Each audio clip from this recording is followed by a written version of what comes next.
Hey, welcome everyone. I'm Ted Erhart. So I just got back from a 5 mile run this morning, and frankly, I haven't even changed yet. But I want to mention this while it's fresh in my mind. So I'm jogging down the road. My iPod is on shuffle, and this song, my only song from Hank Williams Jr. comes on.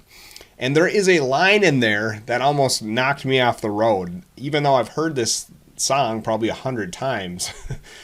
For whatever reason, it just really struck me how relevant it is to today. So I would play it for you, but I think I'd be in violation of copyright or what have you. But anyway, around the 20-second mark, Hank Williams Jr. has this line, and here it goes. Here's my best attempt.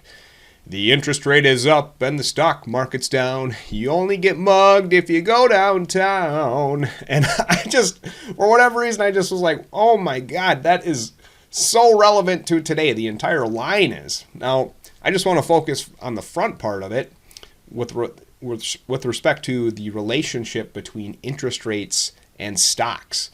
So notably, this song was made in 1981. What was going on in 1981?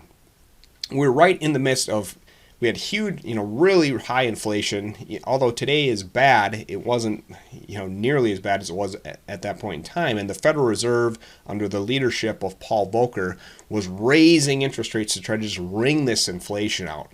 And at the same time, we're in the middle of a huge bear market in stocks. I think stocks were down roughly 50%.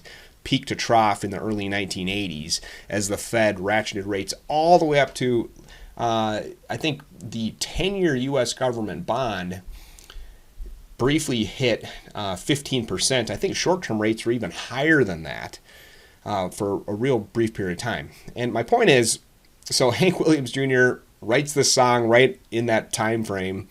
He basically describes the relationship between interest rates and stocks. When interest rates are up, stocks tend to be down.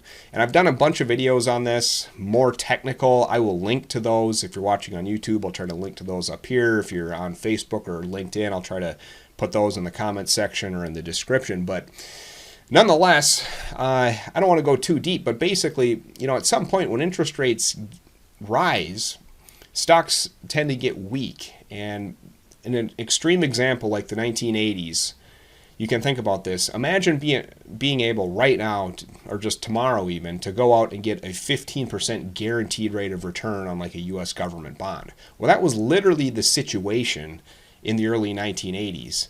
So the obvious question is, why would you want to own some risky asset like stocks, which can go down 50% at a moment's notice?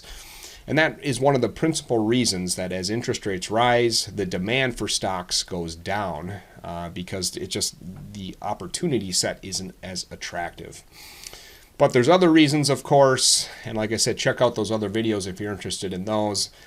Anyway, that is just something that blew me away. Perhaps the lesson here is if you want to know more about finance and economics, listen to more country music. Thanks for watching. We'll see you on the next one.